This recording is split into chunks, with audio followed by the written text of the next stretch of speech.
Hello and welcome to episode 24 of the Arena Regulars podcast. I'm Zach. And I'm Jeff. And we're your source for weekly Drunken Magic the Gathering Arena content. Yeah, basically just regular dudes drinking beer. We talk about Magic, Arena in particular, and competitive play, as you'll see later today. Yeah, and our main topic for today, besides Strixhaven Spoilers, which we're going to have for the next few weeks, is the Kaldheim Championship that just happened this last weekend.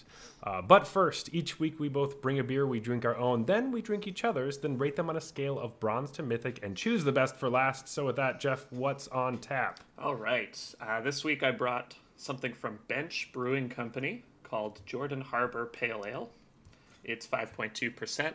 The can is really nice. It's like a purple tinted kind of drawing, I guess, of a ship in a harbor, presumably Jordan Harbor. And yeah, I'm excited to give this one a try. What'd you bring? I brought Sparkle Puff from Flying Monkeys. It's 10.2%, and it is not one, not two, but triple IPA. Does that make sense? Whatever. And it has Not like single, not double, but triple. Yeah, exactly. Whatever. It doesn't have one IPA. It has three. Whatever. There's a neon laser kitten on the artwork. This is very strange, but that's normal for Flying Monkeys. So, all right.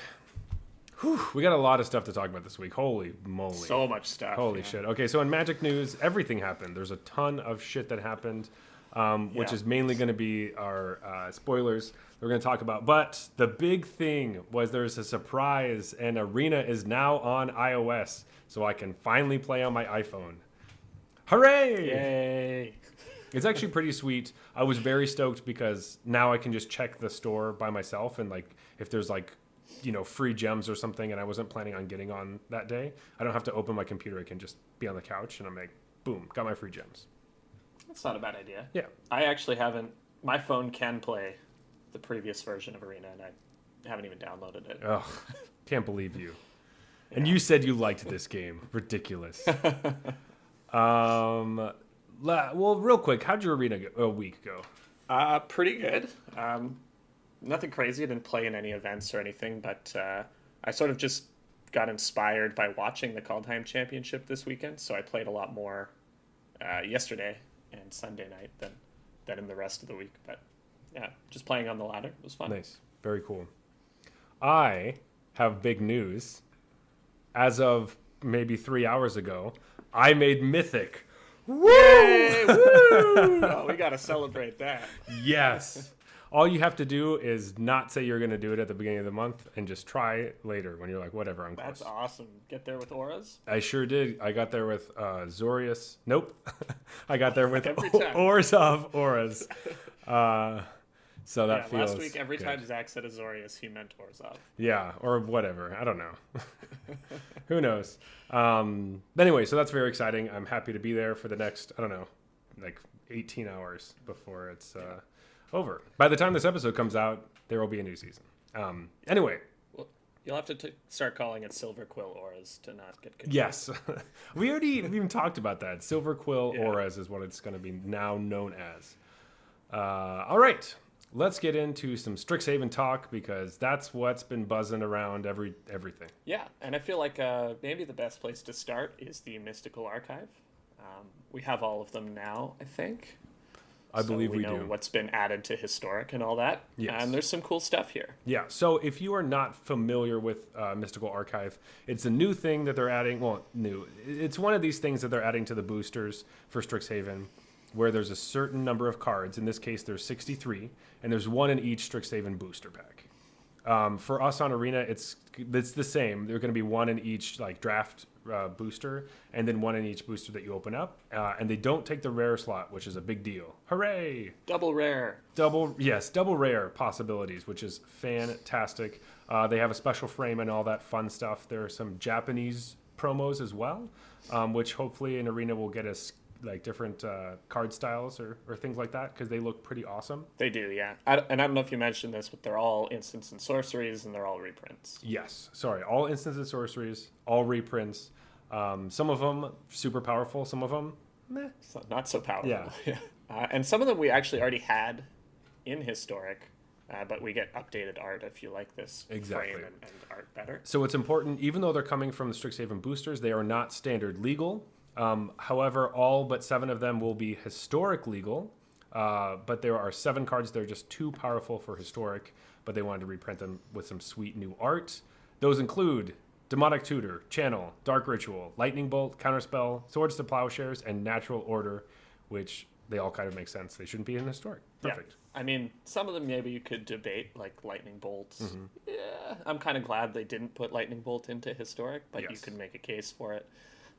But most of them just, absolutely not. You can't have Dark Ritual in historic. I don't need Demonic Tutor or Channel or anything like that. So, however, they are in draft, so get ready for some weird stuff to happen in draft, I guess.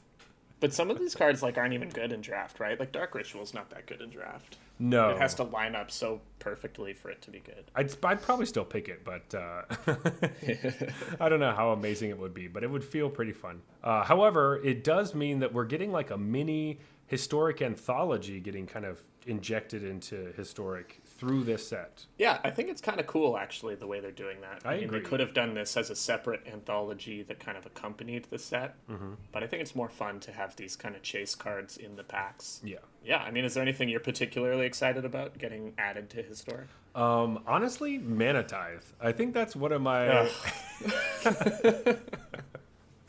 I'm going to get hit with Mana Tithe so many times. Oh, it's going to be great. Yeah, I think I do kind of like those spells. I don't know how effective it's going to be. It's probably not going to be that great.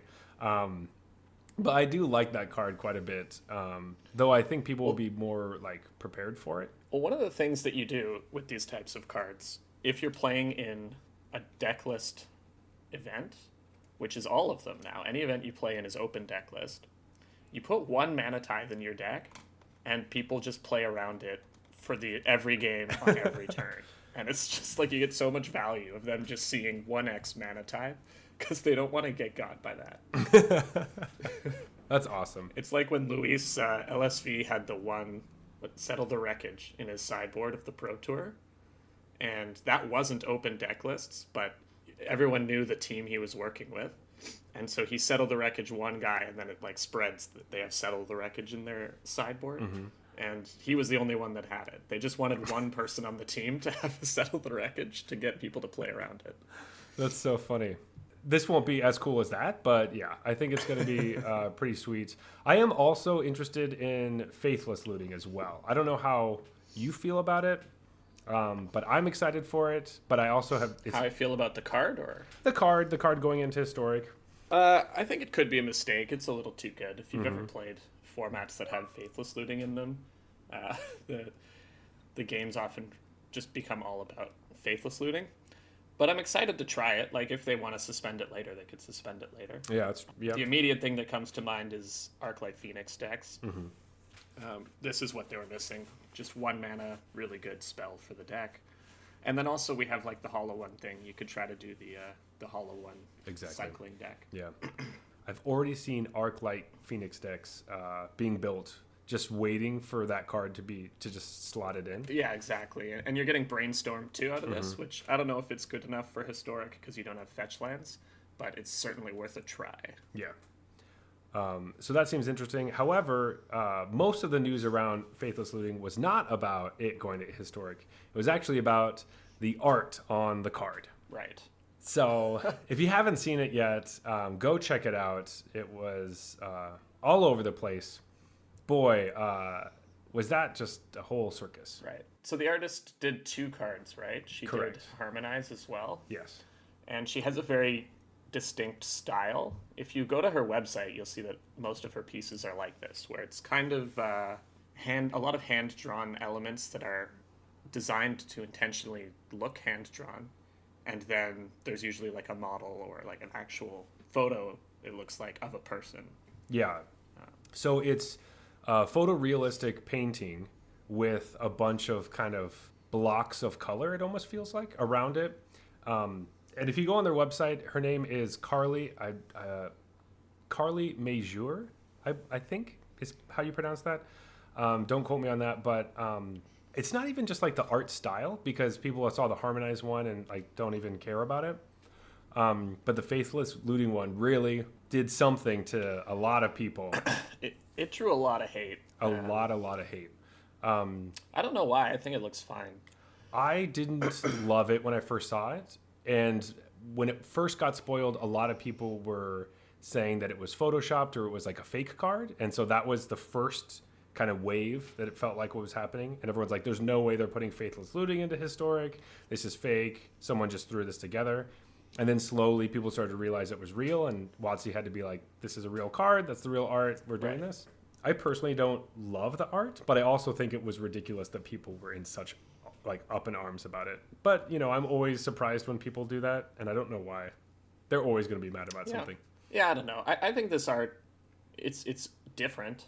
It's not what Magic usually does, but I think it matches this frame. Like the frame kind of looks a little like hand drawn or thrown together. Yeah. It has that aesthetic to it already. Like there's no gradients in it, just solid colors. Yeah, there's a lot of blocky stuff. Also, like over the years, Magic has had a lot of different types of art, and people always want to point at something and say, "Hey, this isn't a Magic card." When it's like, well, have you seen the art for Stasis? Like that is, very out there and different. Exactly. This also happened with Hushbringer. This is people will be really upset about something, and then the more you look at it, the more you're like, whatever, and then you stop caring. Yeah. So. And hopefully they give you like the Japanese art version as well, so you can use that one if you don't like this. That was the big thing that I was thinking coming into this was, so there are Japanese versions of all the Mystical Archive cards, which is actually pretty sweet. Also, if you look at both the arts, they are depicting the same thing. So in the that's cool. The Faithless, I didn't notice that. Yeah. So the Faithless Looting one, it's a picture of this like shirtless figure, kind of with some sort of dress or like cloak or whatever, but they're holding something that's on fire and pouring out something that kind of looks like blood. And then in the Japanese one, it's the same thing but a different style, but it has someone doing the same actions, wearing different clothes and stuff. But it's actually pretty cool. The more you look at them side by side, you're like, it was very well put together. The way the art direction that they were going with is really cool. Yeah, I mean, I was just looking at all the Japanese ones and I couldn't tell which one was Faithless Looting, but now I've identified it because you told me that. Yeah. So, and that was an easy way when you had seen one of them, you can kind of figure out what it was, because obviously the Japanese ones are in Japanese. Yeah, the Japanese ones look really They cool, look though. absolutely amazing. So I really hope that they're easy, like you can get them fairly easy in Arena. And they could make it like the Phyrexian Vorinclex thing, where it looks like this in Japanese, and if I hover over it, it'll give me English. In English, exactly. So easy for Arena for us to figure it out. But yeah, I think the card I'm most excited about here is Inquisition of Kozilek. Really? That's okay. Just Historic. I'm not sure if it's going to be as good in Historic as it is in Modern, because in Modern the format's so fast that everyone plays, like every card is 3 mana or less. But I think in Historic it's a bigger cost to say 3 mana value 3 or less. But it's still just so much better than Thoughtseize in a lot of matchups. I could definitely see pay that. The 2 life. Yes. Like usually black-based mid-range decks in Modern, or probably in Pioneer. I don't know if Inquisition is in Pioneer, but I think it might be. They'll play something like 4 Inquisitions and 2 Thoughtseize will be their kind of discard spread. Gotcha. That makes sense. So there, in Modern, it's kind of taken over as the better discard spell, because like I said, everything is mana value 3 or less. But in Historic, a lot of the stuff people play is not mana value 3 or less, but boy, is it going to be good against auras. Yeah. Yes, it will be good against auras. Love to see them Lura decks, where they have to play stuff with mana value 3 or less. So I guess that I didn't really think about it hosing it so badly. I was thinking people were just still going to play Thoughtseize, but if they're playing main deck like 6, basically, I don't really like that. Like Thoughtseize is so bad against Gruul. That's part of the problem. Like all their 3-drops do the same thing. They smash face, and you don't want to take the 2 damage. Yeah, that does make sense. However, I'm going to want Thoughtseize against any control deck, of course. So it will be interesting to see the different ways when you want to play them and when you don't. Oh, real quick though, actually I lied. That's the card I'm second most excited for. The card I'm most excited for is Stone Rain, baby. Oh, yes. Yes. It's coming. Stone Rain. Here we go. Turn 3, Stone Rain. Turn 4, Kicked Goblin Ruin Blaster. Let's go. You're still on 2 lands. Oh, boy. I thought you were gonna say Lightning Helix, but I guess not. That's in my past. Yeah. Oh, it's just in the past. That's little aggro Jeff that had 4 Lightning Helixes the start of every deck. Yeah. All right, so I know 4 cards for sure. Yeah, Lightning Helix. I don't think I had any Lightning Bolts. I maybe had 1 or 2. Yeah. Some Shocks. Yeah, this looks cool. I'm excited to. I think this is really going to shape Historic. Like, it's going to shake it up. Yeah. Because there's a lot of really good cards that they're adding. I definitely think it's going to shake it up, and I don't know if they exactly have a plan of what they want the format to do, but I think it's really cool that they're just like, here's some more stuff, figure it out. You know, that's how It looks like they're intentionally adding a couple of decks. Like, this seems pretty targeted at Phoenix because there's like Electrolyze, Brainstorm, Faithless Looting. Yeah. Well, definitely, like, hey, obviously it's spells because they're all spells. But like, hey, spells decks. Here's some sweet spell stuff. Also, did you miss Storm? Here you go. Here's some Storm cards. Oh, right, Storm. Yeah, I totally thought Storm, the cards were not going to be allowed in Historic, but they are. All of a sudden, they're like, hey, here you go. So we have... I don't think Storm has the rituals to pull exactly. it off, but it's like there's Mind's Desire, there's Grape Shot, there's Tendrils of Agony. So we'll see if someone can try to throw some stuff together. But they are fulfilling the prophecy of Grinning Ignis from Future Sight, which is that 3-mana 2/2 that you can pay 1 red to return it to its owner's hand, and then you add the amount of mana that it costs to play it. So there might be some shenanigans with that and like Burgy, I think, where you can keep bouncing it over and over again, and then you just make your storm count really high, and then you blast somebody with a Grape Shot. Because every time you cast it, you get the 1 mana to bounce it back. Exactly. So that's a lot of work, though. It is, but you know, I'm sure people will jump through some hoops to play some Storm. Yeah, that's a 3-card combo. So, yeah, that kind of thing feels allowable to me. 3-card combo, 2 of them are creatures, so they're easy to interact with. Exactly.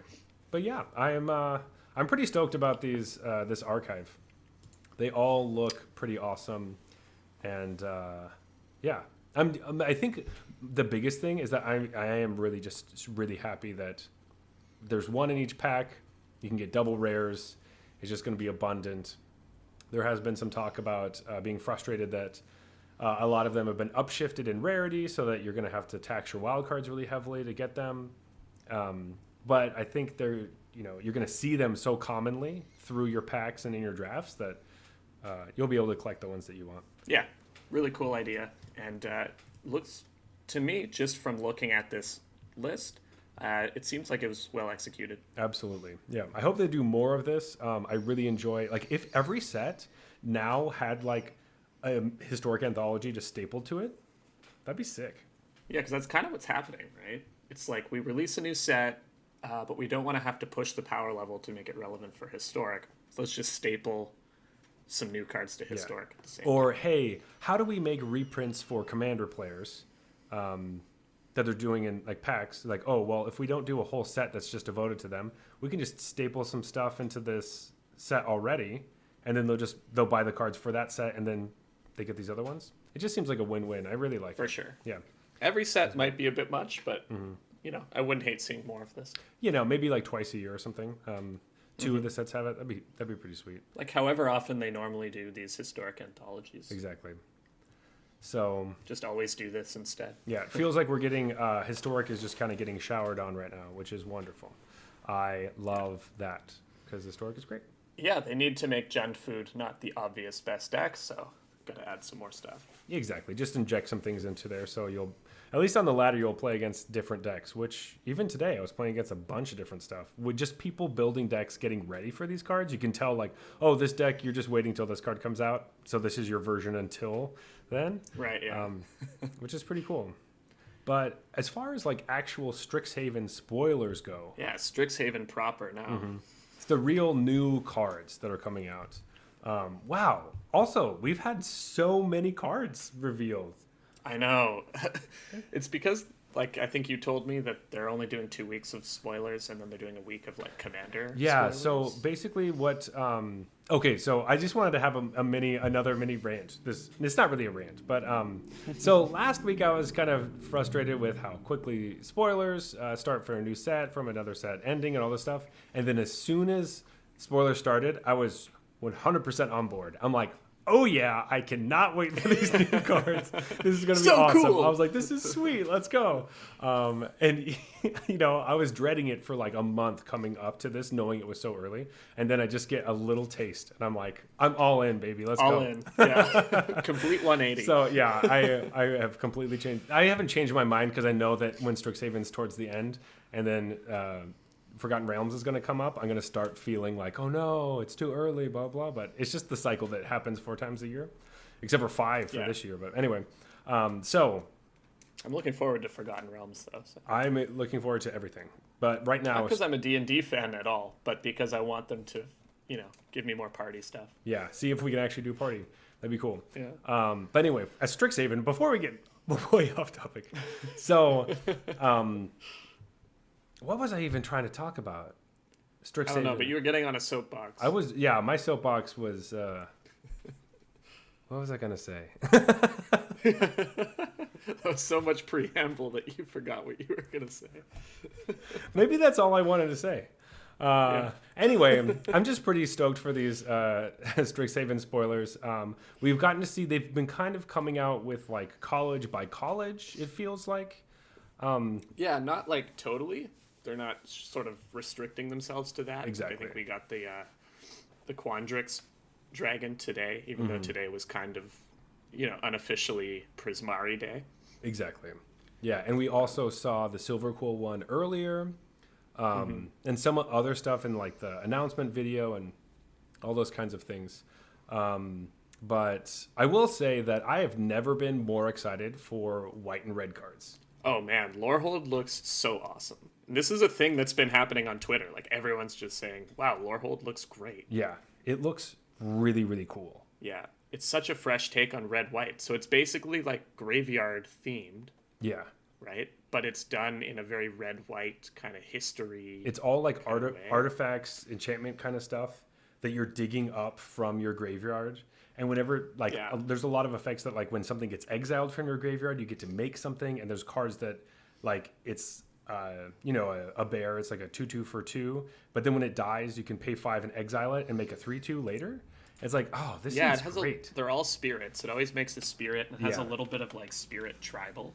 Because there's these weird... It kind of has this feel of, like, there are pieces of relics that get found, and then there's a spirit that kind of links the pieces together, so it looks kind of like it did when it was alive, but now it's this weird spirit artifact thing. I'm really digging it, and I am also really frustrated with everyone calling it Boros constantly.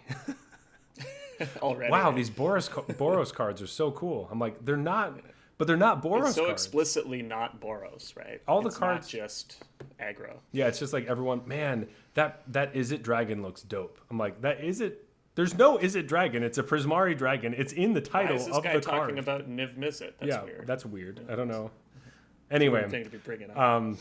that irks me just a little bit, but obviously it doesn't matter that much because it is fun to be moving from a place where, hey, we named all the color pairs, all the 3-color things, all of it's named already, done.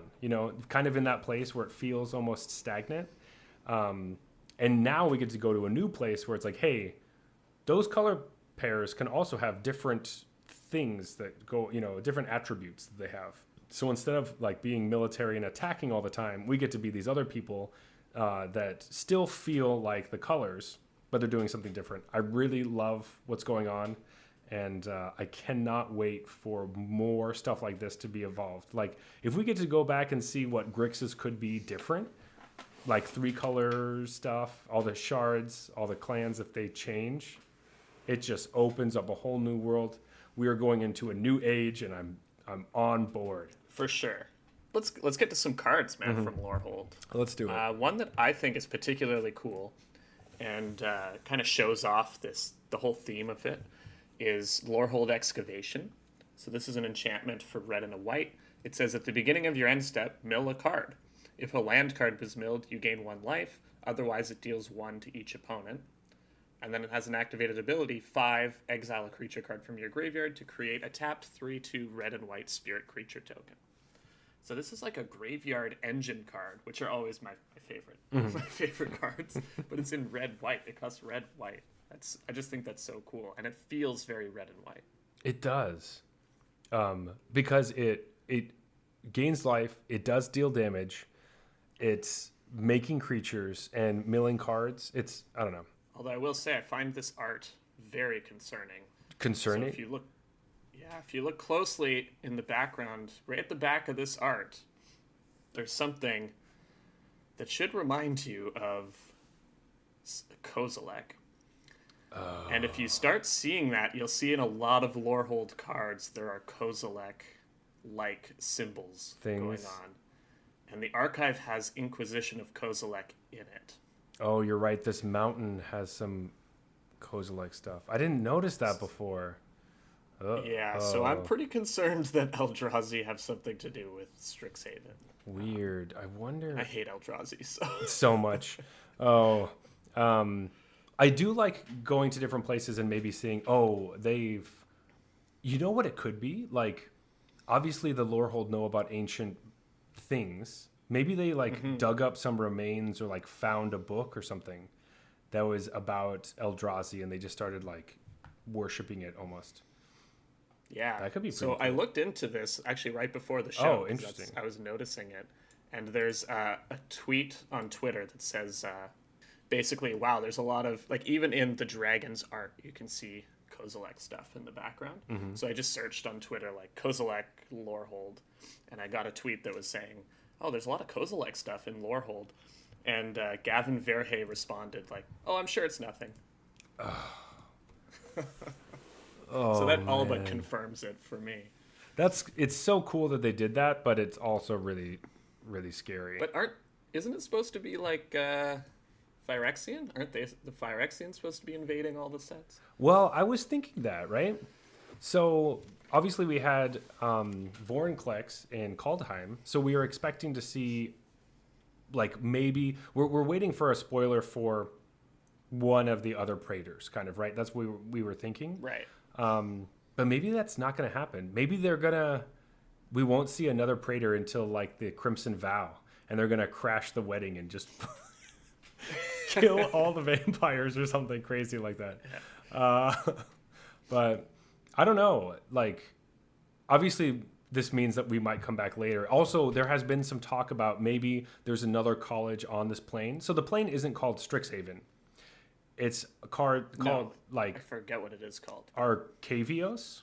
That sounds close. It's something right, like it's like Arcavios, something like that. I should have written it down, but I didn't, so that's my bad.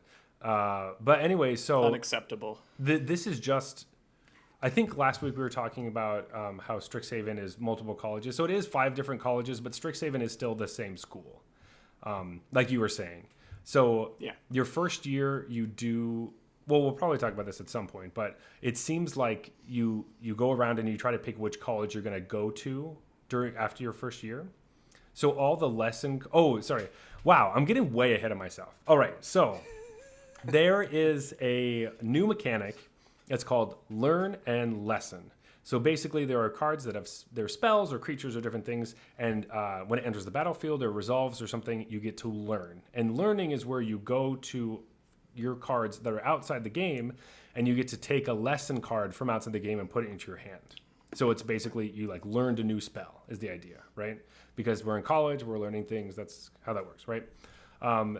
Practical use, you're going to be putting lesson cards in your sideboard, and you're going to then be able to take them into your hand after playing these cards. But a lot of the lesson cards happen to be colorless. This is Eldrazi magic. I wasn't thinking Eldrazi magic. Get that out of here. Ugh, you're making me feel bad. No, what I was thinking is that you haven't picked your major yet. So this is like 101 of whatever. Everyone has to everyone learns this spell. Everyone knows it. So it doesn't have a color identity because it doesn't belong to any of the colleges. It's just base. Everybody can play that spell, which I thought was pretty sweet. Yeah, like they have Introduction to Prophecy. This is a sorcery lesson for 3 colorless mana. Scry 2, then draw a card. So cool. Like, yeah, of course everybody can do that. It's so nice. Just makes me happy. That little connection was like, oh, ooh. Yeah, I think it's a pretty flavorful mechanic. I'm worried about how it's actually going to play. It looks like they're targeting it for limited in terms of power level. Like, they just haven't printed anything that makes me think I would want to take up a sideboard slot in my competitive standard deck. It really doesn't. Which I like, because I think it's a disaster if this is a powerful standard mechanic, because it's just so repetitive. The game would go the same way every time. Like, you'd put the one really good lesson in your sideboard, fill your deck with learn cards, and just always have access to that lesson. Yeah. So I'm happy to see that the cards are kind of lower powered.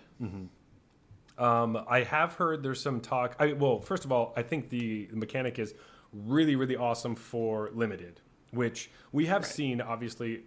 They always make, like, kind of limited mechanics and then, like, constructed mechanics, almost. There are sets you'll go back and you'll look at stuff and be like, oh, I don't remember that mechanic was in that set. It didn't really feel... I just thought that the whole set was just this one mechanic. But actually, there's another one that was good when limited but didn't see constructed play at all. And they do that on purpose. Then they have some mechanics like adventures that are just amazing in both. Yes. So, I mean, that also happens. So I'm not expecting learn and lesson to be something that we see a lot of constructed, but if you're playing in limited, it's going to be really sweet, and actually best of one, which is its own type of format. But there is a lot of talk of, if there's some stuff that's good enough, having learn and lesson in best of one is kind of like being able to sideboard in your game where you wouldn't be able to sideboard most of the time. Yeah. So we'll see if that actually happens, but... Now, the other big picture thing that I noticed about this set, and it is tied to learn and lesson, is I find that they're going a little too hard with the, like, cards that are named after school things. Okay. You know, like, you got stuff like, okay, sure, eager first year, professor of symbology or whatever, but then there's some... Let's see if I can find a good example. You mean like some of these campus spells guide? In Prismari, culmination of studies. See, I'm telling you though, like, okay, so this is a green one. It's Field Trip, where where you search for a forest and put it on the battlefield, and then you learn. This is the one that I found egregious. Sorry to interrupt, but I just saw it. Multiple choice. I love that card. Are you kidding? I thought multiple choice was hilarious. They're just hitting it a bit too hard. Pop quiz, first day of class. Like, I'm fine with them doing a little bit of it, and then it's cute. But for me, this is too many things. Really? Semester's end, academic probation. Like, what are we gonna have a friggin' unsummoned spell that's called late for class? Like, yeah. I completely disagree. I think it's awesome. I'm so on board. Let's go. It's just a bit cheesy, man. Yeah, but the thing is that, like, there's study break. There's no way that this wasn't going to be cheesy. Do you know what I mean? Like, going into what they wanted to do, right? Because ultimately the wizard school theme, I guess, is always like kind of young adult novels, right? Because it's in school. There's no like real adult version of it. It's all of those things are going to be like Harry Potter's like a kid's book that like people like or whatever, and I actually don't know any of the other ones, but apparently there's a ton of them. I don't know what they are, but I've heard that there are a bunch of Harry Potter probably spawned, like, a lot of them would be inspired by Harry Potter. Or apparently that, you know, everyone says there was one before it or something. I don't know, but but to me, all those feel fairly like, you know, cheeky and stuff, but that's part of the fun of it. And I am super down for it. It doesn't bother me one bit. I think it's fun. Pop quiz is hilarious. I was just reading the spoilers, and there were like 6 of them in a row. And you're just like, okay, oh, come on. I do get that. You know, you want it to be different. I like all the, there's the legendary 2 MDFCs that are all deans. So it's the dean of chaos or the dean of whatever, of order, and then... You mean Wizards, like, attempt to fit as much text on a single card as possible? Yeah, basically. All those cards have 2 complicated cards on each side. The card is complicated. I'm going to tell you something. Preparing for this episode, I didn't read a single one of those. Not even one. I have no idea what they do. How could you, man? You wouldn't have time. Yeah, it's so hard. There's so many cards that like came out, and those were some of the first ones. I was like, whoa, no, I'm done. I'll let the Commander players read those, and I'll read them later. Like, I can't. I'll wait for people to prove to me that some of these are good, and then I'll read the one that's good. Yeah, I'll probably. What's going to happen is that I'm going to draft them, not know what it does, and then play it in the game and figure it out. That's what's going to happen. Yeah. I'm not going to read it. So I feel like I'm just going to get my ass kicked by it, and then that's how I'll learn what it does. So there is that kind of feel to it. Like, we know that there's more words on cards through Kaldheim and everything. But the words that bother me are the ones that are just chunks of text and not the ones that say multiple choice.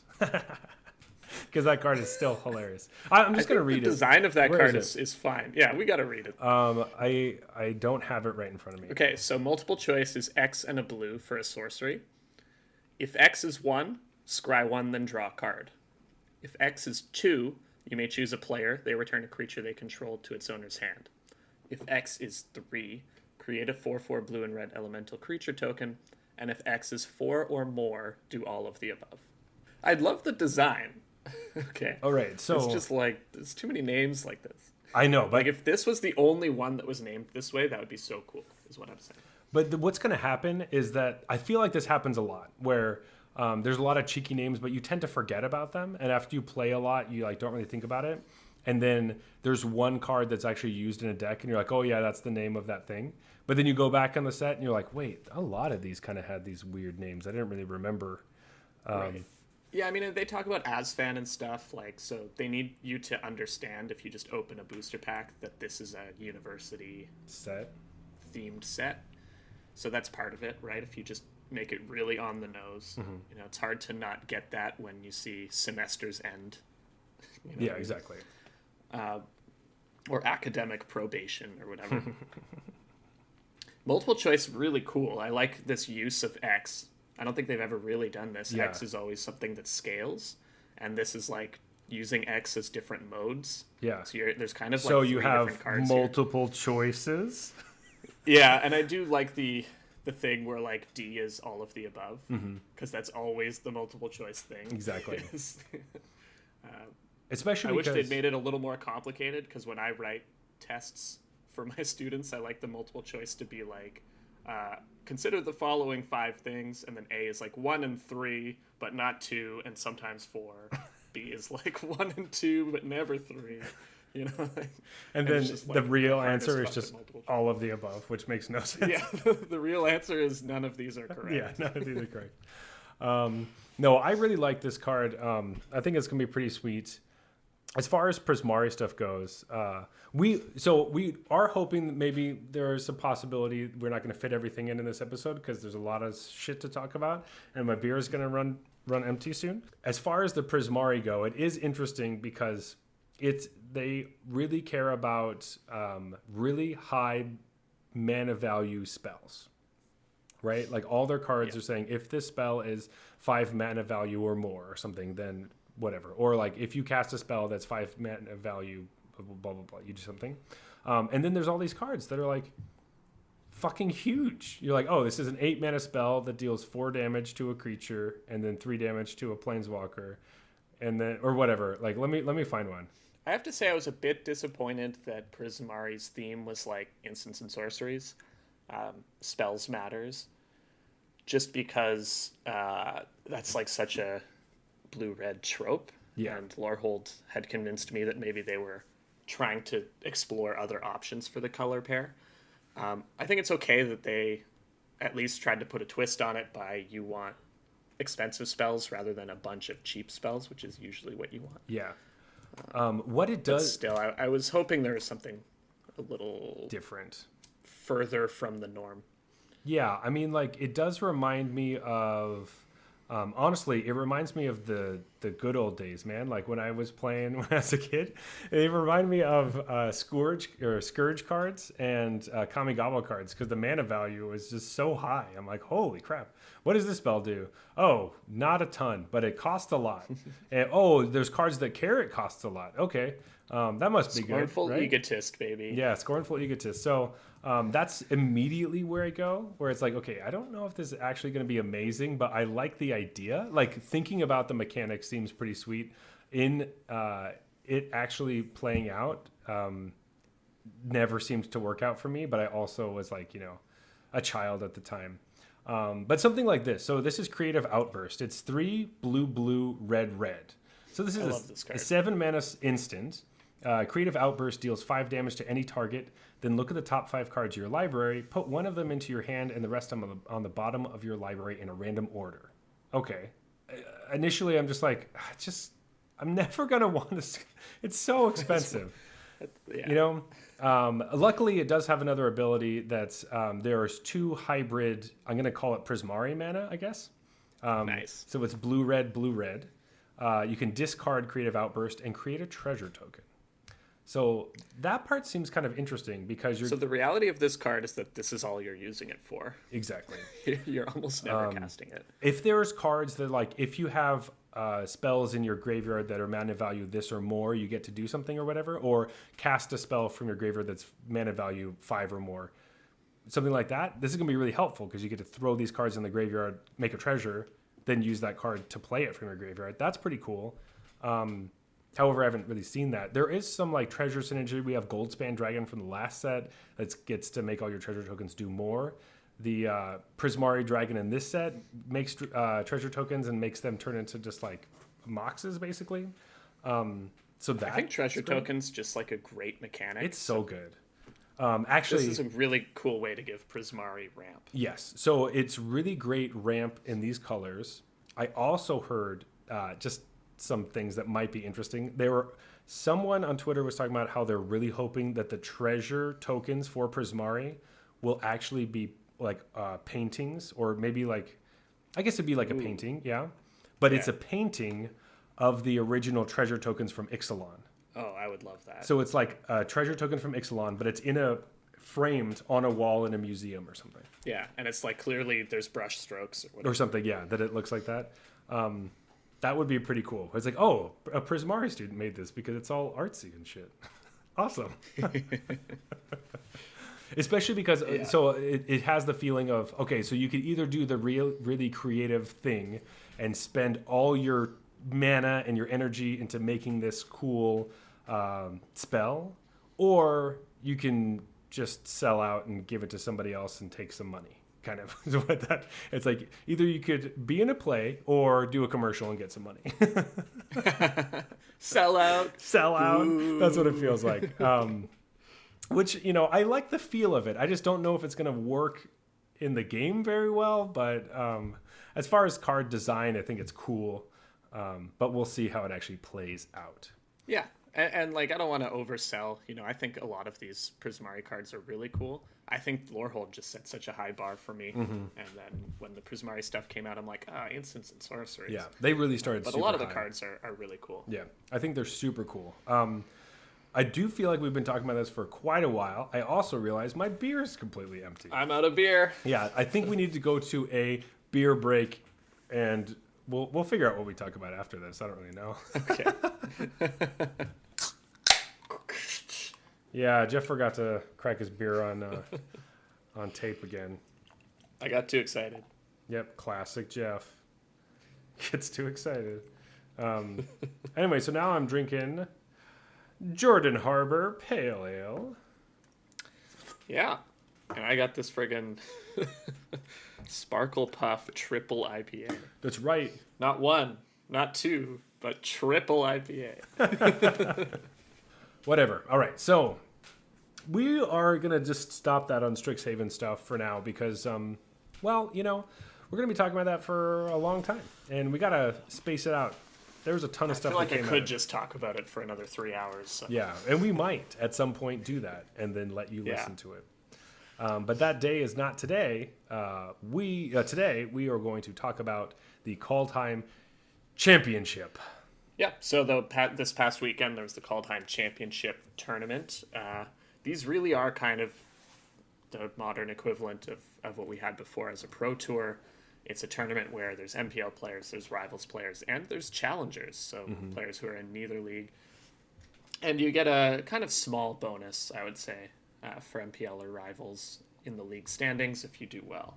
Yes. So it's kind of more a tournament that is for its own merits, but it does have some impact on league play. Yeah. So the maximum points a league player could get is 4 points, and that's basically getting into the top 8, essentially. Right. Is where you get 4 points. But most of it is like challengers are trying to do well in this tournament because then it qualifies them into the tournaments that slowly get you into rivals and then into the MPL, and if you can win worlds and all that kind of stuff. So exactly, yeah.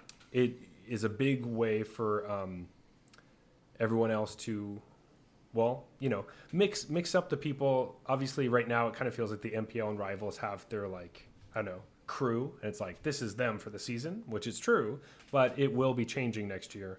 Nobody's safe. Nobody is safe except Paulo, Gabe, Andre, and Brad currently. Yeah, those are the only safe ones. Yeah.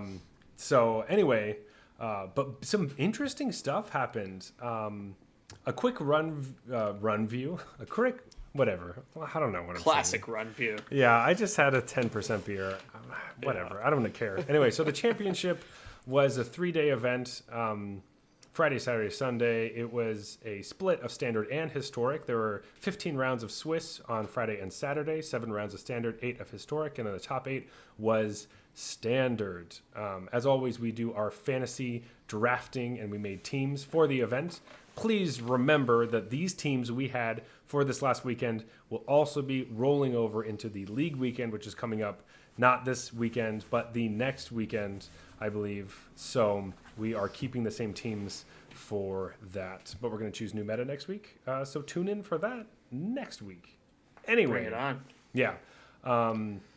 As usual, we pick 3 MPL players and 4 rivals players for our teams.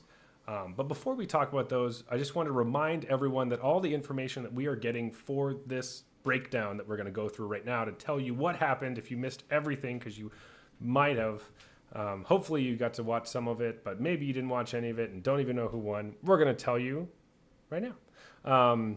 Anyway, if you want to get this information, the best places are on Twitter at there's Ball Lightning has the best player scores, and then MTG Data is really great for metagame. Those are places you should absolutely be following on Twitter.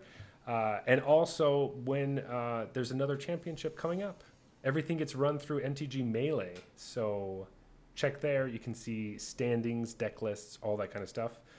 We're not sponsored by any of these people. We just really like them. Open to it, though. Yeah, if anyone wants to sponsor us, hit us up on Twitter and Instagram at Arena Regulars. That'd be great.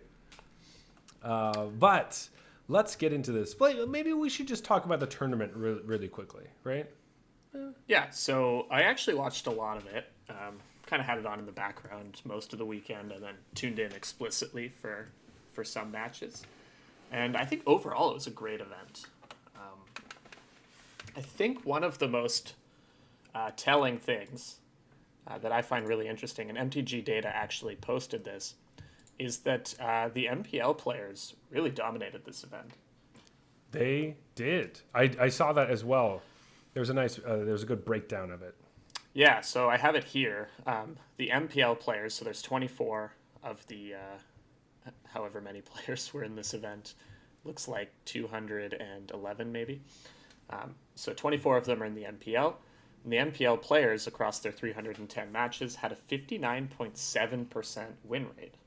They were 60% against rivals players and 61.6% against challenger, which means, they only kind of lost to other MPL players. Yeah.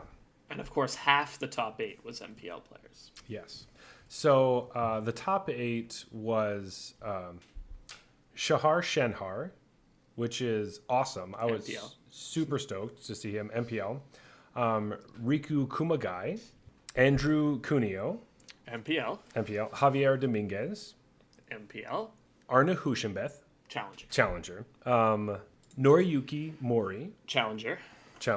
And then we have Shota Yasuoka and Gregor Kowalski. Rivals. So really stacked. And I mean, spoiler alert, there's no spoilers in sports. But Arne Huschenbeth took it down, man. Challenger taking it down again.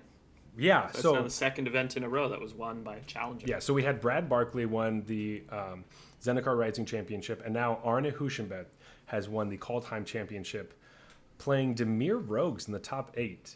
And what was the deck they played in Historic? Maybe who cares? Silver Quill Auras. It was awesome. Yeah, he played Auras. So basically, he was incredible in the top 8. I just want to say. Oh my god! Absolute lights out play. Phenomenal. I learned a lot because Rogues is my favorite deck, as you know, and just watching him play the matches, I learned so much. Absolutely, because he did a lot of things differently than I would have. Let's say. I love those turns. There are a few games where he has like 2 Thieves Guild Enforcers in his hand, and he waits till like turn 4 to play them. Right. Like he's just. And I was thinking about why that is, and I've realized it a little bit depends on the matchup. But when it was against Sultai, it's because he doesn't want it to get pegged by Elspeth's Nightmare. Yes. And he had no way to get it up to 3 power before his opponent would get Elspeth's Nightmare onto the battlefield, and so he just didn't play it. And that was an eye opener for me. Yeah, it's like you can do that because I would always just kind of play it and be like, well, if they get me, they get me, right? Got to get things started. He's thinking like, I want to make you have some awkward turns instead of like, I can make my turns really optimized at the beginning, but then like maybe I'll get four cards in your graveyard or something, 6, and then I'm not anywhere near I need to be. And just like holding off. Right, like he could optimize his own turns, but it would also be optimizing his opponent's early turns. So instead of being like, well, my cards work really well in conjunction together because they all cost like 1 or 2. Yours don't. So I can fuck up your plan pretty easily by just like waiting for a bit and then playing a bunch of different stuff, and then you can't react as quickly as I can hit you. Right. Playing on curve is more important for the clunkier deck. Exactly. So that was also an eye-opener to me. I haven't played that deck nearly as much as you have, but that was pretty sweet. He's awesome. And it's worth saying that Arne crushed the top 8. He won. He didn't lose a match. Crushed. And in the finals, which is best 2 out of 3 matches, he didn't lose a game. He won 4 straight games to win the just swept the him. Championship. Though to note, he did play Kowalski earlier in the upper bracket and knocked him down. So that Kowalski had to fight his way back up into it. But man, it was right. Arne's the only one who could beat Kowalski. Yeah, so did it twice or 3 times, I guess. Yeah, and it was wow. It was really exciting. Yeah, very deserving champion. He played absolutely dialed in. Like phenomenal plays, things that like immediately like happened, and the announcers had no idea what was going on, and then immediately everything blows up, and it's like all over Twitter, and everyone's talking about it. It was huge. It was so cool just to be able to see it in person too. And I remember thinking like Arne is playing, like I could see both hands, and Arne is still playing better than I would when I could see both hands. And yeah. You can't. Like, it kind of reminds me of when Autumn won that Pro Tour. Where they were just like absolutely a master class in the deck. It felt a bit similar to that, where Arne clearly knew all the tricks and exactly how he wanted to play every matchup, and he executed his game plan with precision. I think there were a couple times where I was like really scared for him because like I saw, his opponent has Shadow's Verdict in his hand, and he ends up spending the turn playing his Lurrus to pull something out of the graveyard so that Elspeth's Nightmare doesn't exile the graveyard and they lose that creature. And they get hit by the Verdict, and you just see Arnie's just like, oh, I should have played around that, but then like clawing back into those games. It was really great. I remember seeing him just play Lurrus and not get anything back to hold up the counterspell for something too. I was like, all right. Solid. Like literally just playing a 3/2 lifelink here. But it's like, there you go. Man, I was very impressed. I really, really enjoyed watching this top 8. That's mainly what I watched. I didn't see a lot of the rest of the weekend. Though I was keeping track of the scores and going into it, Shahar Shenhar was I was really excited for him because he had done so well in the weekend. And he is someone that I've always kind of liked since Enter the Battlefield, that documentary that Magic the Gathering had. Yeah. And I mean, he's an unbelievable player, right? He's absolutely back-to-back world champion. And I really wanted to see more of him in these league weekends and stuff. So to see him claw out. So now he's out of relegation zone because of the points that he won in this tournament. So he went from being in being immediately relegated to Rivals League to just tooth and nail clawing to pull himself into the Rivals Gauntlet, so he has a chance to stay in the MPL, and that was really awesome to see. Like, we haven't seen that fire in him, and it was awesome. But what's so interesting is that he's not the only one that did that, because Shota Yasuoka is also near the bottom of the MPL. Exactly. He got his 4 points here. And Andrew Cuneo Andrew Cuneo was dead last. And I remember when we were picking players, I was looking at him and being like, wouldn't it be hilarious if I picked Andrew Cuneo? Because I bet he's going to do terribly. And he would have been an amazing pick. He would have been good in this tournament. Oh. That just goes to show you how good the MPL players are, though. Like, even the ones in last can still dominate an event. Exactly. And push out. Time. Yeah. And Kowalski, I think, also wasn't, at the top of the Rivals League. Exactly. It really... He needed to fight for some points, too. Yeah, so he is almost in the MPL gauntlet. He's, right under it. Okay. Tied with Alexander Hayne, who is above him for tiebreaker reasons. But, man, it was an eventful weekend, and it was just really fantastic to see... do you think we should get into some of our fantasy nonsense that we do? Yeah, I think just before that, though, maybe we should talk about what happened to Shahar. Oh, that would be a bummer if we forgot that, but it was a bummer of a fucking time to watch. Holy shit. Yeah, so basically, Shahar Shenhar was playing against Gregor Kowalski in the lower bracket in the top 8. To move on, obviously. I think the winner would get to play against Javier Dominguez.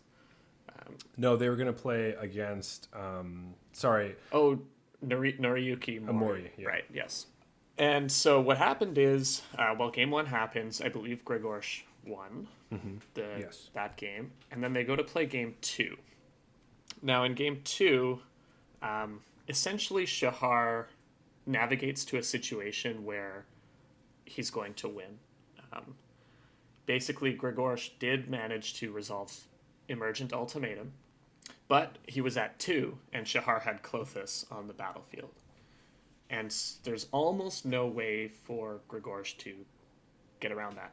He doesn't have a way to get Klothys off the battlefield, and if there's anything in his graveyard, Klothys is just going to eat it and deal 2 damage to him, and the game will be over. But when he casts Emergent Ultimatum and he picks his 3 cards... While Shahar's looking at them, his client kind of bugs out, and so he never makes a choice, and the game just chooses for him, and it chooses Vorinclex and Tybalt. The reason that matters is that is the worst pair possible for Shahar, because that means that Tybalt can ultimate right away and exile the graveyard, and now Klothys cannot kill him. So if Shahar had the choice, I'm sure he would have made a better decision than that. So he gets to give his opponent an extra turn, and then maybe Gregorsh will draw something, who knows.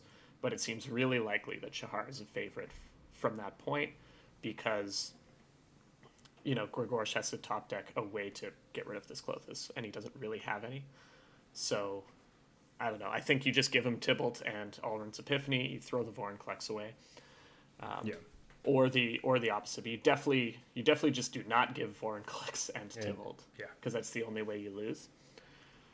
Anyways, because there was a game client error, they decided to replay the match. Or the game. So now, Shahar, a game he pretty much had won. Like, it was very unlikely for him to lose. Now they're playing again, and Shahar wins this game.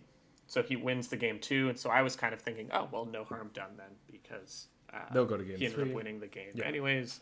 But it turns out, when they reset the match, they had to sideboard exactly the way the players did and give them that deck. And I guess tournament organizers did that for them. And they made a mistake. They sideboarded incorrectly. So the decision was to replay the game again. So this is game 2 for the third time. Take 3. Yeah. Take 3.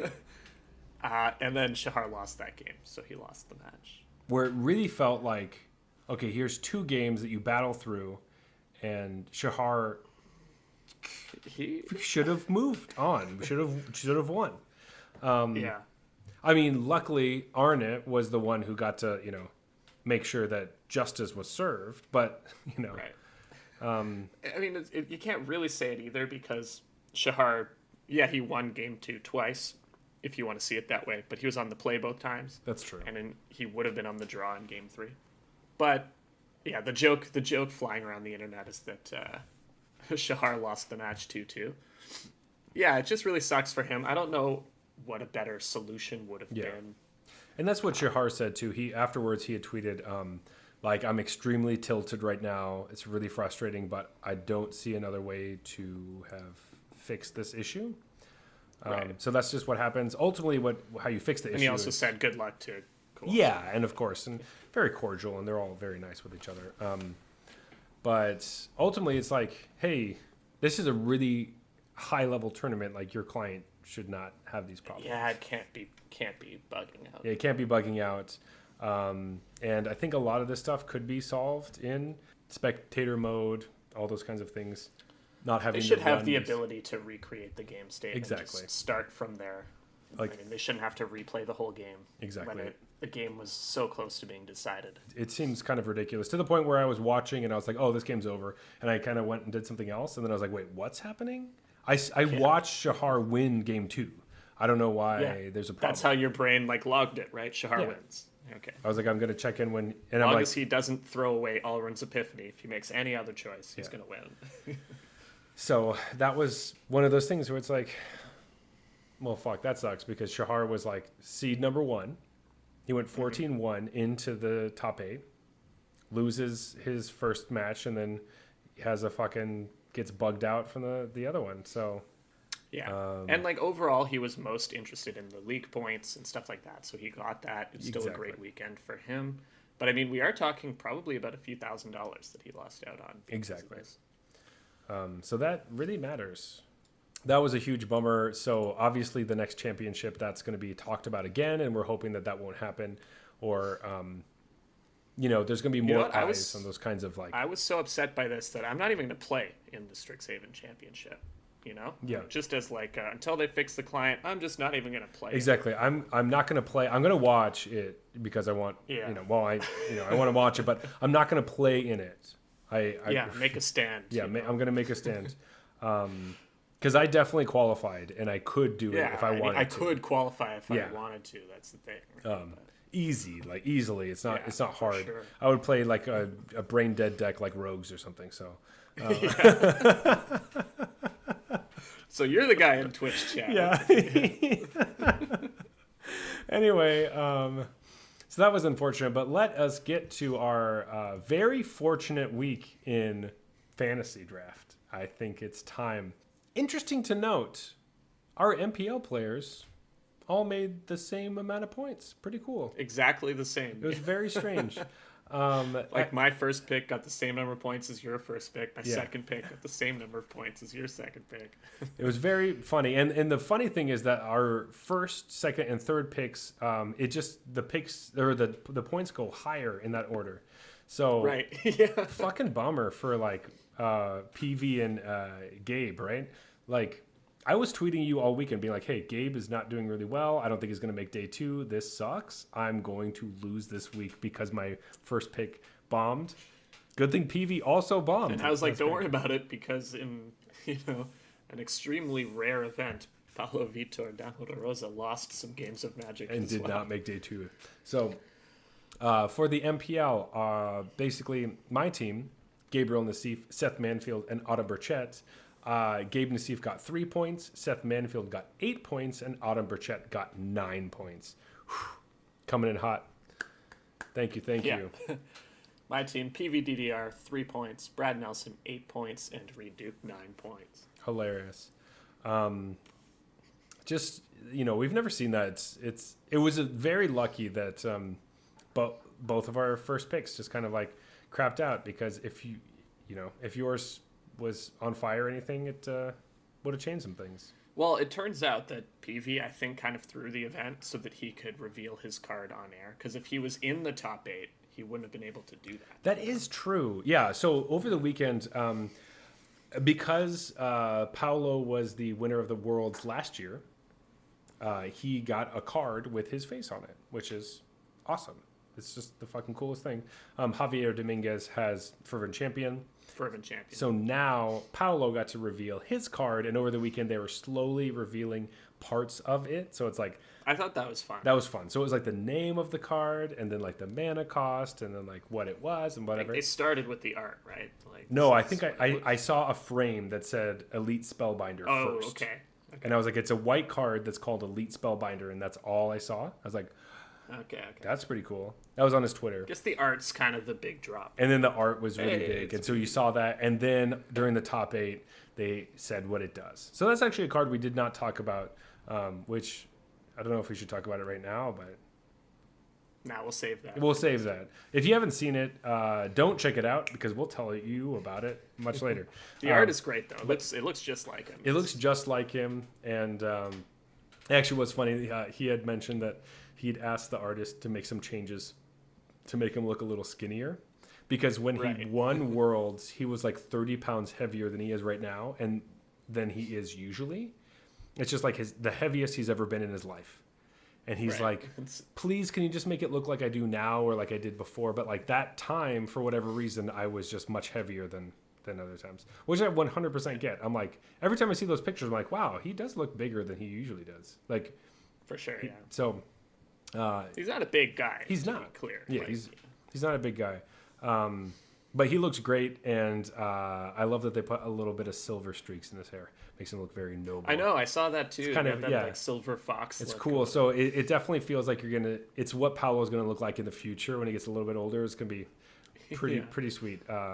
Watch out, ladies. I don't know. I think he's married, Zach. So calm down. I mean, like, okay, not watch out, ladies. Ladies, get ready to be, I don't know. Never mind, not even ready ladies. To play some 3 Sorry, lines, yeah. Just like people. People get ready for a really good-looking Paolo, because whoever is attracted to Paolo could be more attracted to Paolo. I don't know. Whatever. Okay. Okay, fuck you. Being weird. Let's move to the rivals. This is where things get hot, because we are really close. Hotter than Paolo. So right now, yeah, right, hotter than like old man Paolo. So basically, we're tied at 20 points at this point, because our MPL numbers are the same. However, wow, I was just thinking, man, I made some really good draft decisions. I was just thinking about it, and I was like, you know what? I'm worried about this player and his team. I really don't think they're going to do very well. I shouldn't pick Stanislav Sivka. And boy, was I right. Holy shit. Jesus, how did you peg that, man? He's like one of the best players in the world. How many wins? You're like, you know what? I'm not picking him. I'm not picking him. No way. He's in second. I'm not going to pick him. I think he's going to do really badly. And what did he get, Jeff? What? He got 1 match win. This is unbelievable. This is like the worst he's ever done. It's really bad. It must be, I'm in second place. I don't really need the points. If I lose, I lose. I don't really care. That's fine.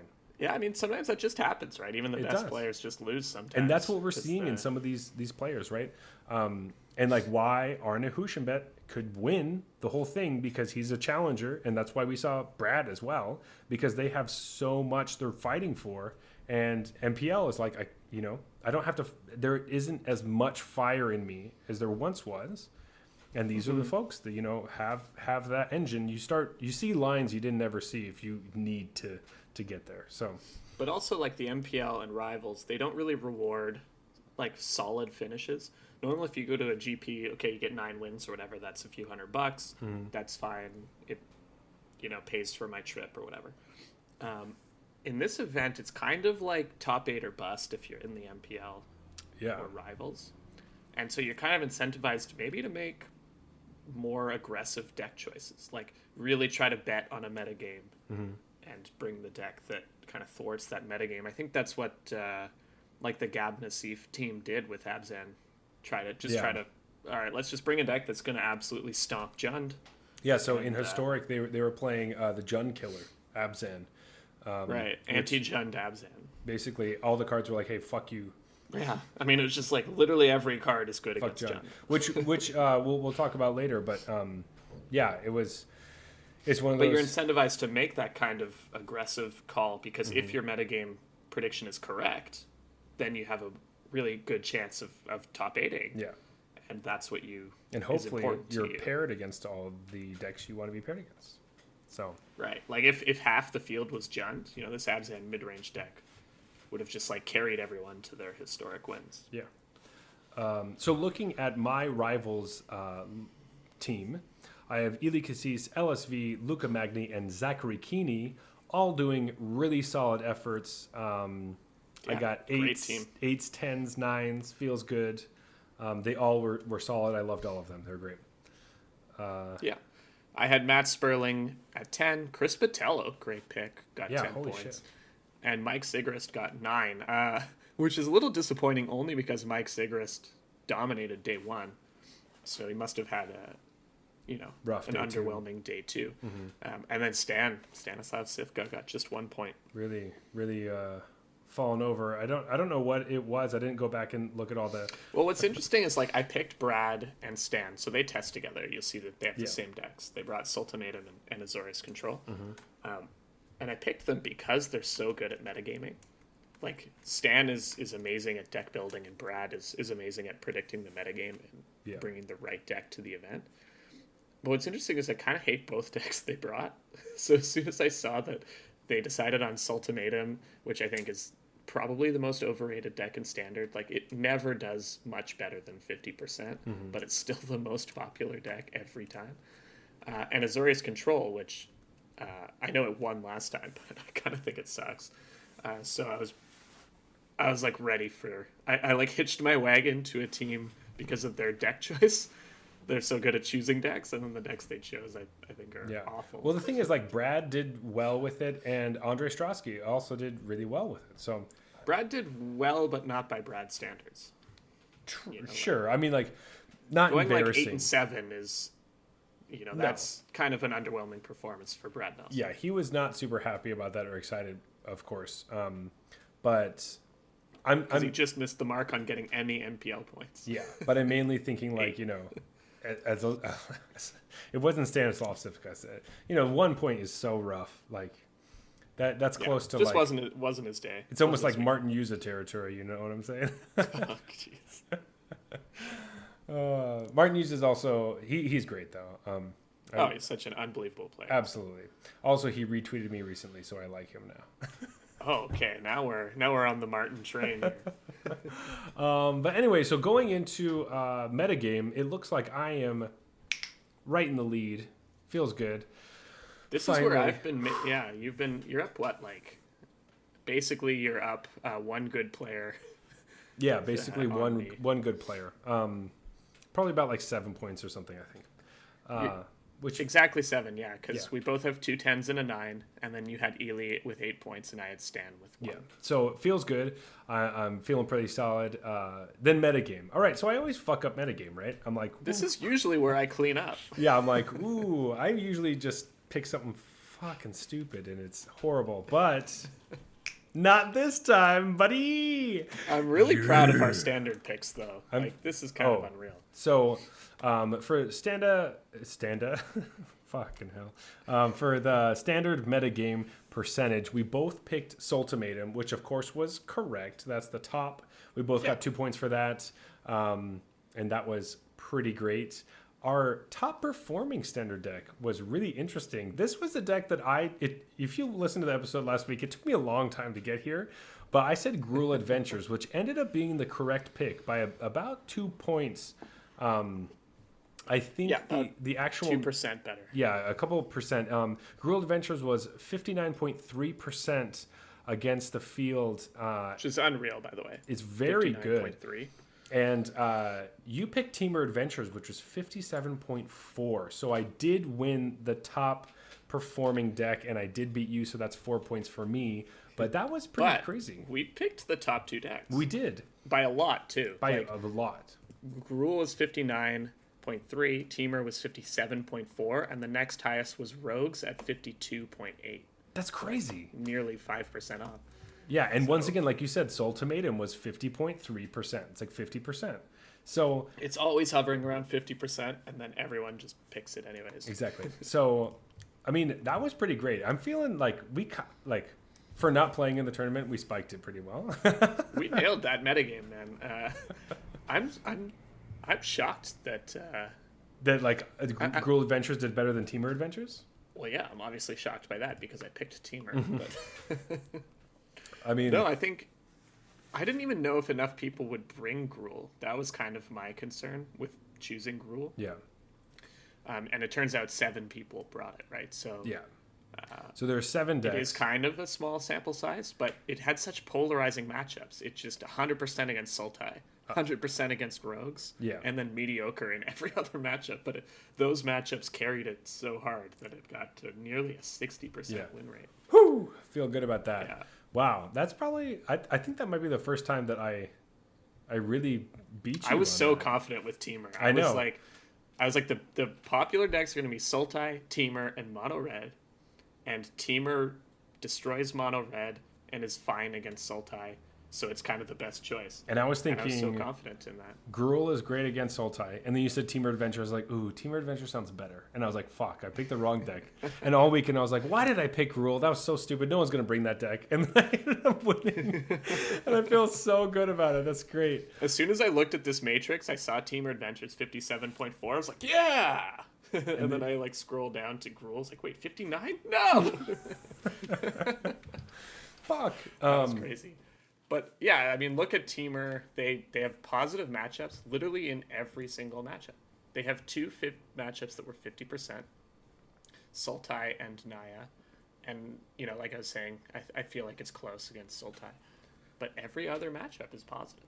Yes. Reminds me of when Rogues just dominated the tournament, where every matchup was positive. It was good, yeah. So we might be seeing more Teamer stuff from this matrix. I could see more people being interested in Teamer because the sample size was bigger and the matchups were better. So that might be more of a thing. But Jeff, do you want to bring us home with the historic metagame? Yeah. So this is where I embarrassed myself. So, all right. To be fair, in the meta percentage, I was just tired of us always picking the same deck. Yes. I was fairly confident that Jund Food was going to be the most popular deck. But I felt like there was an outside chance that people switch back you were throwing me a bone a little bit there, I think. I'm kind of glad I didn't lose by... So, spoiler, I lose. I didn't lose by just 4 points from this matchup. I lost by a lot more than that, so it's okay. I picked Jund Company. You picked Jund Food. Jund Food was the runaway. I think at 26.5% of people brought Jund Food. Yeah. And next highest was Orzhov Auras at 14.7%. Ooh, baby. So you get 4 points there. And the top performance, I picked Goblins. Now, I did acknowledge that Goblins was a risky pick. You did. I think I even said it's either going to be like the worst deck or the best deck. It's on tape. It turns out it was the worst deck. Of all of the decks that are named and not like the other category, it was the worst performing deck at 44% win rate, or 44.2. So that was the best choice. You picked Jund Company, which was the, looks like, third best deck at 55%. Third or fourth, actually, because the best deck was Abzan midrange. Oh, I didn't see Boros cycling there. Yeah, so fourth best deck. Yeah, Abzan midrange was the best. Jund Company was 55%, which is just better than you. So I get to snag my sweet 2 points. Rounding us out, I got that nice 69 points. Yeah, buddy. And then Jeff. 52. 52. All right. So which is a really important number because we'll talk about it in a minute. We will. We will talk about that in a minute. But I would just like to say the score is now 2-3. I am the I prefer to think of it as 3-2, but well. You always say your score first, right? That's like a rule. yeah. But I would like to say I am the champion of championships. Too bad there's True. more. I win the league Yeah. weekends and you win the championship. I wish there were more championships and not more league weekends. That'd be really great. Yeah. But I guess I'm more of a challenger mind, and you are more of a pro mind.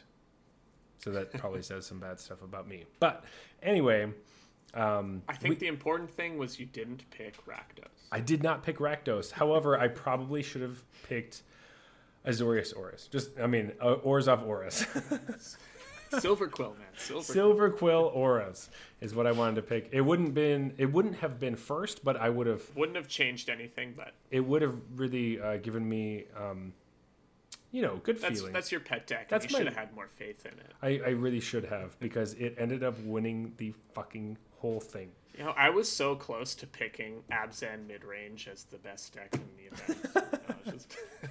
I was really debating between that and Goblins. Yeah, for sure. It was actually, you were talking about Celestia. So close, but no cigar. I was going to pick a pig deck, Yeah.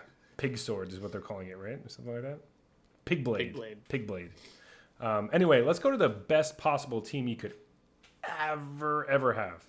Starting with our MPL players, you would have to get these exact 3 players. Shahar Shenhar, Shota Yasaoka, and Javier Dominguez. Do you want to do the rivals, because there's more of them? All right, rivals, because there's 100 names here. Okay, so the best pick is Grzegorz Kowalski, followed by Riku Kumagai, then Austin Bursavich, and then beyond that, for your 4th pick, there's a number of people you could have picked.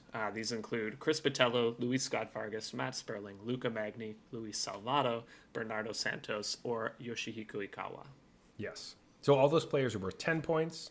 Kowalski is 16, Kumagai is 12, and Bursavich is 11. With which Austin Bursavich also was playing Silver Quill Auras. So I just want to say, when I saw that Auras was like a well-performing deck, I literally was like, well, Austin must have killed it then, because he loves Auras. So. Yeah. And it turns out he did. He was one of those players where, on Twitter, he had said something where he was like, someone had posted an article saying these are the best decks in Historic, the 10 best decks in Historic. And he's like, wow, great that I registered a list that's not on the top 10, and I'm playing Luris in both formats. And I was like, ooh.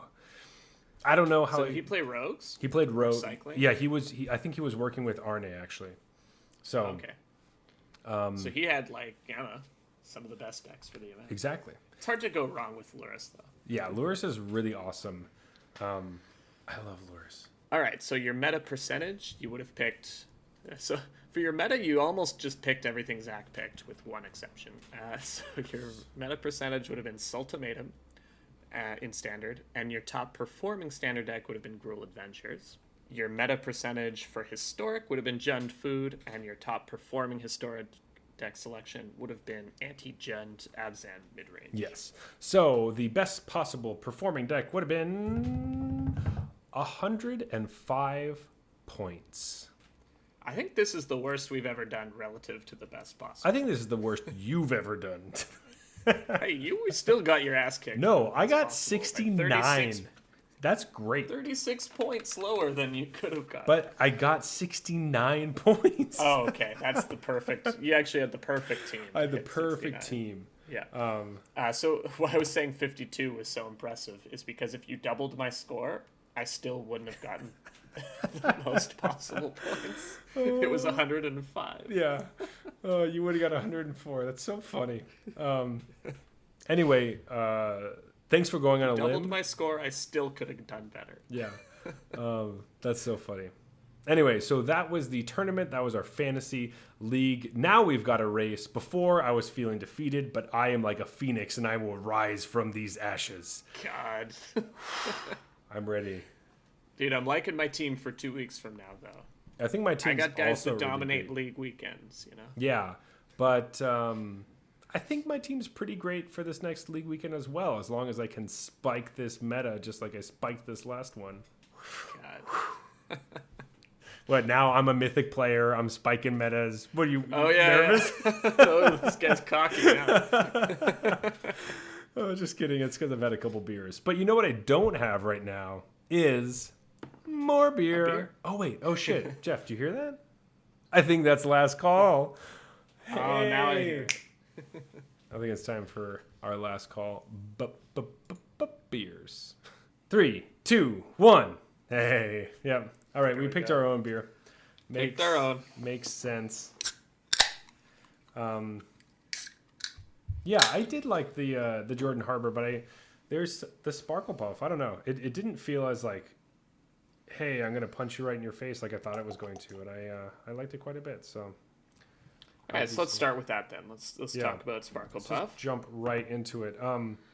It definitely feels very alcohol-y. Obviously, it's 10.2%, but yeah, it doesn't. It tastes a lot smoother than that, in my opinion. Like I'm not super overpowered. Yeah, I agree, and that's what I don't like about it.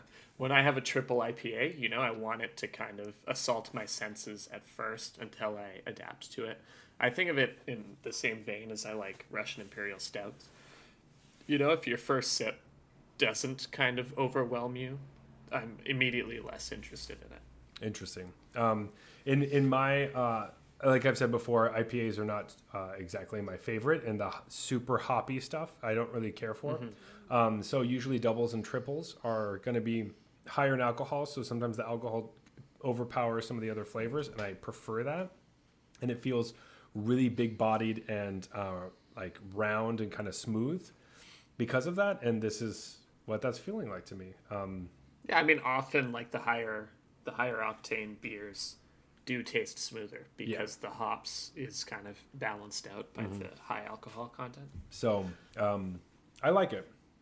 I think it's nice, very palatable. I'm just gonna jump straight to it, though it's probably very solid platinum. Okay, I was gonna give this one gold. Wow. Yeah. All right, that's fine. It's just not really what I'm looking for out of a triple IPA. I don't know, just didn't wow me. Yeah, I thought it was better than I thought. I was worried about it a little bit going into it, and it feels very digestible. It's what I'm looking for if I want something big, and it's not going to kill me. All right, let's keep it trucking. Jordan Harbor. Yeah, Jordan Harbor Pale Ale. I mean, part of the reason I picked this is because, I don't know, I feel like everything is an IPA or a stout or like something special. Yeah. And this is not special? When I just see like, this is just an ale. Like, let's just make a solid ale that tastes good. And, we're not putting, I don't know, some sort of weird fruit you've never heard of in it. Exactly. Like to try to get your attention. We're just making an ale. Yeah. And I appreciate that. So that's why I picked it up, because it's been hard for me to get that at my local liquor store. It's always like, they're not that big, so they always have to Passion stock fruit something peach sour. Exactly. Yeah. Totally. And when I saw this, I was like, it's just a fucking ale. Yes. Like, let's get that. Totally. And I think it's pretty good. It delivers on that promise. I don't think it's, blowing my mind. Yeah. Yeah, I thought it was solid. Like there's some good qualities about it. Though I wasn't really wowed by it. I did like it though. It was fine. I just don't think I'm going to remember it. That's why I'm going to give it gold. I think that I'm just gonna... it's not like my go-to ale. Yeah. There are other places that brew the same kind of thing. Exactly. With a little more finesse, I think. But it was tasty. If I'm being honest, this is probably gold for me as well. Yeah. Just higher gold than Sparkle Puff was. I'm just imagining I'll probably pick up Sparkle Puff again, more for disc golf reasons. If I'm outside or just want to have basically 2 beers but only carry 1, that's why I'll take it, and I could probably drink it not super cold and it would be okay. So not necessarily. I don't think I'll pick up either one again. Yeah. But anyway, not super eventful for the beers this week, but lots of other stuff. So you were probably overwhelmed with all the different things we were talking about this week. So hopefully we will have more of that. Well, we will have more of that in the future. And if you want us to do a review of the whole set, please tell us because we are thinking about it. But uncut, unfiltered, just like the beer we'll be drinking. Exactly. And the Sparkle Puff we had this week. If you would like us to do a full, uncut, unrated set review. Oh, God. We're not going to talk about Paulo again, are we? No. You can reach us at Arena Regulars on Twitter and Instagram. Yeah. Also, you might find us on Arena under the username Arena Regulars Podcast. If you would like to talk to me personally, Zach, you can find me at Zulberg on Twitter and Instagram. That is ZEULBERG. But Jeff, where can they find you? You can find me at Blues Brews MTG on Twitter. And you might find me streaming occasionally on Twitch, twitch.tv/bluesbrews. So look out for that. Also, please give us a review on Apple Podcasts. Follow us on Spotify, iTunes, anywhere that you are listening to us right now. Just tell us what you think. Give us a little rating. That'd be really awesome of you. This has been the Arena Regulars, reminding you that Lorehold is not Boros. Good night.